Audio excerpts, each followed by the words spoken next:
May dalawang bottom to dito sa gilid. Ito po, plus, minus, dalawa po yan. Ayan, mag-ready po muna kayo ng barya ng tag 30 pieces ng 5 piso na luma, bago, 10 pisong luma, bago, at saka 20 pesos. Kulang pa po kayo ng barya, pwede nyo naman balik-balikan yung paghulog mamaya hanggang sa maging 30 pieces. May dalawang bottom to dito sa gilid. Ito po, plus, minus, dalawa po yan. Ngayon, pag okay na po, i-hold nyo po, isa pa yung pagpindot po, dalawa po, dalawa. Yan, itong dalawa po. Hold po ninyo na kahit 2 seconds. Yan, pag lumabas yung 8 po, ito pinili po. Kailangan nakalabas po yung E. Yan, pag E po, ibig sabihin, ilang coins po? Ibig sabihin, 5 coins po. 5 coins. Isang bagong luma, isang luma, 10 na bagot, luma at 20 na barya po. Pag 5 po, kailangan 5. Ito po yung ito nyo. Yan, pag lumabas yung 5, ibig sabihin 5 coins po yan. Ito po yung set. Pag okay na po, ito po. Ito nyo na po itong set. Yan. Pag lumabas po yan, ito po dito nyo sa minus po. Kailangan nakalagay 30. Pag okay na po yan, set ulit. Yan, pag ito, ibig sabihin P1, 5 pesos po to. 1, ibig sabihin P1, 5 bilang 5. P1, 5 pesos. Isang lang po, 1, number 1 lang po. Times 1 po, times 1. Yan.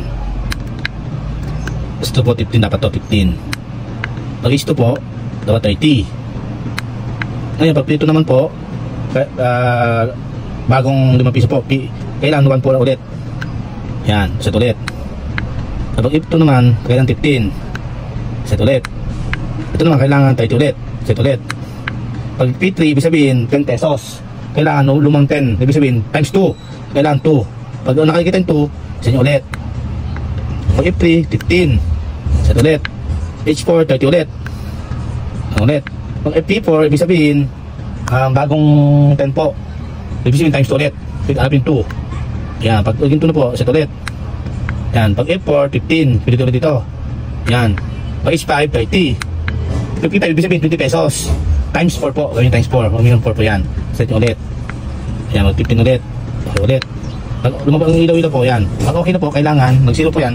Pwede itong 2 beses. Kailangan lumabas yung A1. Yan. Pag A1 na po, lumabas ang A1 po, pwede magulog ng 5 pesos. Muna po. Lumang 5. Yan. Lumang 5 po yan. Okay.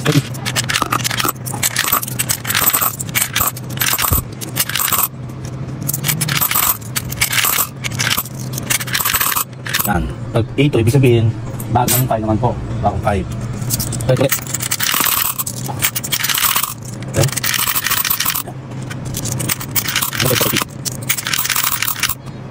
Pag 8 po, ibig sabihin, lumang 10.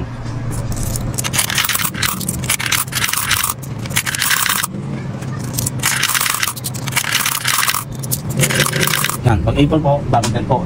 Bagong 10.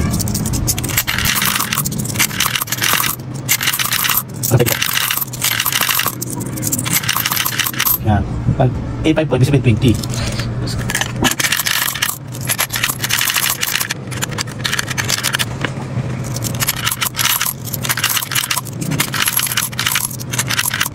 Pag okay na po yan, subukan po natin.